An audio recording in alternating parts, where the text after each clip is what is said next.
Nous recevons quelqu'un de très important dans notre communauté qui a célébré ses 10 ans de carrière. Nous recevons Platinum D. J'ai eu l'expérience d'un soir pour essayer dans un club pour un promoteur de Montréal. Puis après la façon que je vois les choses, c'est comme seul t'es fort, mais après... Mourali Arabiad, si c'est haïtien, oui, je peux garder Boss Betcho parce que c'est le best. Bearman Steven, Beware the Beast, Haitian representative. On regarde des Boss Ben Show. C'est les plus bon. Pas de l'autre bagarre encore. Boss Ben Show.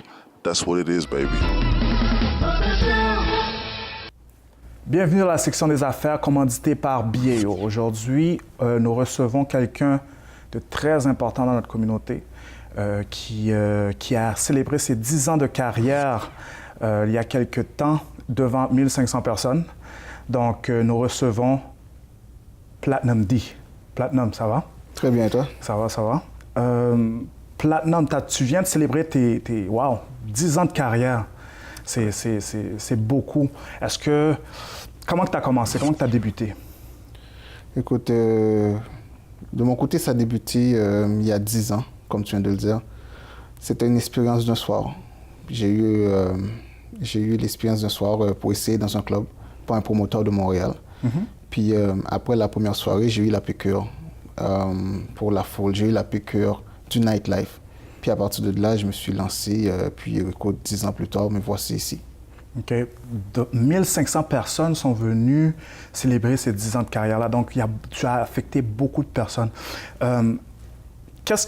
Ton évolution, comment ça s'est produit? OK, tu as eu la piqûre, mais après ça, est-ce que tu avais un plan de carrière ou bien ça s'est juste adonné? Non, ça s'est développé toute seule. C'est avec le temps, c'était une journée à la fois. OK. Puis j'ai fini par avoir l'amour pour ça, puis j'ai fini par essayer de comprendre comment ça se passait, puis essayer d'analyser le marché exactement. OK. Puis écoute, avec le temps, ça s'est développé, puis aujourd'hui, j'apprends encore. C'est comme, là, je suis là sur mes 10 ans. OK. Mais dans 10 ans, je voudrais encore être là. OK.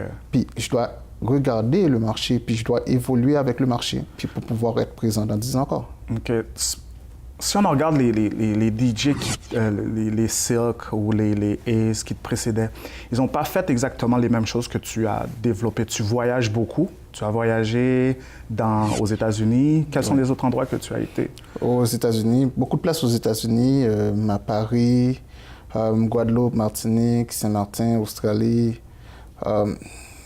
J'ai quand même bougé quand même. Oui, cette demande-là a été... comment que ça c'est venu à ce que tu as une équipe ou bien comment que c'est venu à ce que les gens commencent à te demander du Platinum D dans les autres? Bien, il faut dire, de nos jours, peut-être l'avantage que j'ai eu que d'autres n'ont pas eu avant moi, c'est que j'ai pu utiliser les réseaux sociaux. Okay. J'ai pu investir sur ma personne dans les réseaux sociaux. Je me suis créé un compte SoundCloud où j'ai pu mettre mes mix. C'est comme à la maison, sur CD, ça reste à la maison. Mais sur le net, ça voyage sur le net, ça va partout. Okay. Alors, je me suis mis sur SoundCloud, sur Facebook. Puis j'ai aussi été dans des studios pour faire des compositions avec des amis. Puis ça m'a permis de me faire voir ailleurs, de me faire entendre. J'avais ma personnalité, j'avais mon identité à partir de là. Puis les gens ailleurs m'ont accepté, tout comme les gens de Montréal m'ont aussi accepté. OK. Quand tu vas à l'extérieur, l'accueil est aussi chaleuse. Tu fais affaire avec les promoteurs de là-bas. Oui. Donc, je sais que tu avais créé à un certain moment donné un band. Et puis, comment ça s'est développé, ça? Ça a super bien été. Écoute, ça fait 5 ans, là. C'était en 2012, ça fait 5 ans. Le band Bendy, on a pu faire plusieurs compositions. Puis c'est souvent des chansons qui ont très, très bien marché. Ailleurs, à Montréal aussi. Puis on a pu voir ça dans les tournées qu'on a pu effectuer entre-temps. On a été surtout en Guadeloupe, Martinique, où les gens nous arrêtent pour prendre des photos ou des autographes. Ça, c'est des choses qu'on n'a peut-être pas à la maison. Puis on a pu voir que eux autres, ça les a atteints. Ce qu'on fait, ils apprécient énormément ce qu'on fait. C'est quelque chose qu'ils consomment à longueur de journée. Puis on a pu vivre un peu... le côté stardom. Voilà. OK. Mais tu as aussi... comme je parlais avec ta publiciste, puis elle me disait qu'à un certain moment dans ta carrière, tu as senti le besoin de développer d'autres DJ ou bien de collaborer plus avec d'autres visiers pour leur donner plus de visibilité. D'où est venu The Monkeys? Puis, est-ce que tu peux me raconter un petit peu comment que ça s'est... Oui, écoutez, la façon que je vois les choses, c'est comme seul t'es fort, mais à deux t'es meilleur. Tu comprends ce que je veux dire? Okay. Fait que, tu sais, il y a beaucoup de talent à Montréal. Comme j'ai entendu des DJ ailleurs, puis à Montréal, il y a vraiment beaucoup de talent. Puis ça prend ça. Ça prend ça à Montréal que tout le monde puisse se rassembler pour consommer le produit et non se diviser par personne, par individu. Fait que c'est pour ça le Monkeys, parce qu'à l'époque, les Monkeys, tous les DJ avaient leur prime. Puis à place de tous être dans notre coin puis diviser Montréal en 5 ou en 6, fait que là je me suis dit, on a pu avoir un meeting où on s'est mis ensemble, puis on s'est dit, on a juste à faire notre propre réseau, puis tout le monde va se diriger à cette place. L'identité, ça sera les Monkeys. Puis effectivement, les gens ont beaucoup embarqué dans les Monkeys. Jusqu'à maintenant, nous sommes encore là. Les Monkeys existent toujours. Les Monkeys existent. Qui sont les Monkeys encore? Il y a Crusher, Mr. Boom, Excel, Richie, MC Kiki et moi-même. OK, donc c'est tous des DJ plus le MC Kiki. Voilà. Donc, je sais que MC Kiki va sortir quelque chose. Est-ce que tu collabores avec lui ou bien avec Bendy? Je pense que tu l'as amené en Guadeloupe aussi. Oui. Durant, donc, il fait partie aussi de Bendy. Voilà. Donc, là, présentement, il prépare un album solo. OK. Puis, il y a du succès dans ce qu'il fait. MC Kiki, c'est un naturel. Okay. Alors, c'est sûr qu'il m'envoie des choses pour que j'écoute, puis je lui donne mon avis. Okay. Mais ça, c'est surtout son produit à lui qui prépare. Donc, tu as pris MC Kiki, tu l'as amené à l'extérieur. On a été à l'extérieur ensemble parce qu'on a composé ensemble beaucoup de choses. OK. Et puis aussi, donc, The Monkeys, tu les as expliqués. Donc, ce que je vois, je veux dire, moi, je suis dans la section des affaires, puis c'est l'aspect business qui m'intéresse beaucoup dans mes entrevues. Donc, ce que je vois, c'est que tu as été DJ, mais tu as vraiment développé tout ce qui était aspect business pour pouvoir développer les autres et continuer ta carrière, qui fait que tu as 10 ans de carrière. Oui, mais écoute, le DJ, il y a deux façons de le voir. Quelqu'un qui veut devenir un DJ doit savoir est-ce que c'est un passe-temps ou est-ce que c'est un métier, une carrière. Il y a deux façons complètement. Il y a des DJ que tu vas voir, eux autres, ils vont venir relaxer, ils vont venir chill.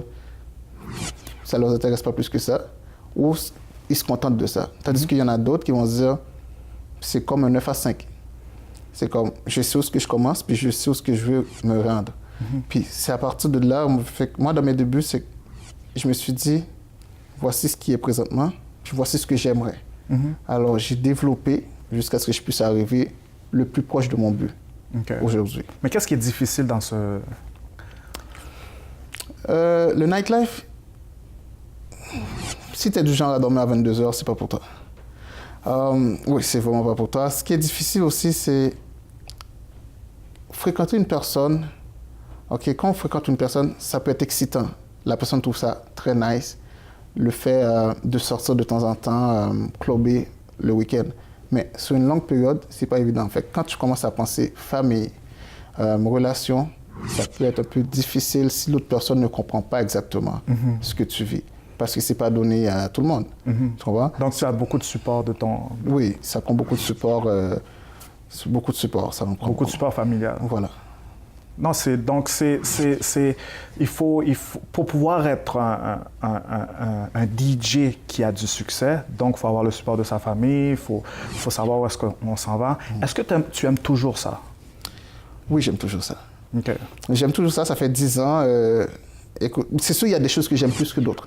Tu vois? C'est comme, il y a des choses que je m'identifie un peu plus. Okay. Quand j'ai commencé, c'était le côté club. Le fait que je suis une personne réservée, quand même calme et timide, c'est le côté club, puis les gens venaient vers moi. Ça, je trouvais ça le fun. Mais c'est ça que ta publiciste me disait. Elle me disait que on voit le Platinum D partout, mais c'est quelqu'un qui est extrêmement réservé, timide, qui n'aime pas parler plus qu'il faut. Donc, voilà. Donc, oui. C'est comme parler juste pour dire ce que j'ai à dire. Okay. Tu rentres dans une pièce, peut-être pas la personne te va remarquer directement. Tu comprends? C'est comme... Je suis pas mal à mes affaires. Okay. C'est à ma personne, fait que ça, j'y peux rien. Okay. C'est ça. Mais je sais que tu as aussi un documentaire qui s'en vient. Ben, je veux dire, OK, d'où sort l'idée? C'est quoi? Écoute, pendant ces années, il y a beaucoup de questions qui reviennent. Les questions qui reviennent, c'est d'où ça sort Platinum D, c'est pourquoi Platinum D, c'est quoi ça veut dire le D dans Platinum D, comment tu as commencé. Fait que les gens me posent souvent ces questions, puis je me retrouve toujours à répéter. Alors je me suis dit, si ça intéresse autant de personnes dans mon entourage, fait que peut-être ça intéresse plus de personnes que je pense. Alors ça prend quelque chose pour qu'au moins je puisse dire, écoute, ça fait 10 ans, voici mon histoire. Voici comment ça a commencé, puis voici pourquoi je suis rendu là aujourd'hui. Alors, je me suis dit, ça prend quelque chose. De toute façon, les chiffres, 10 ans, c'est pas 10 jours. C'est quand même beaucoup. Fait qu'il y a eu beaucoup de choses en 10 ans. Fait que j'ai beaucoup de choses à dire pour souligner mes 10 ans. Alors, je me suis dit, ça prenait quelque chose de ce genre. Pour pouvoir m'approcher de mon public, pour qu'on puisse découvrir l'homme derrière la marque de commerce qui est Platinum D. Magnifique. Merci Platinum pour ce temps-là que tu m'as accordé. Écoutez, nous avons reçu aujourd'hui Platinum D, qui est un DJ reconnu internationalement, qui est un DJ qui est professionnel. Il va sortir prochainement un documentaire que vous allez le connaître encore plus. Je vous invite à aller voir ça. Donc, c'était la segment des affaires pour le Boss Ben Show. Merci. Il est venu réaliser que c'est important pour nous remettre avec papa Timoun pour gérer Timoun. Parce que l'organifique a levé, était à pousser. L'expérience moi avec mon vraiment là qui vient bama pile ou mort. Bluffenet. Ça golé hein. Ça que ça dans mon abord. Ça que même dans bon sur l'expérience moi et que m'était allé nous tourner.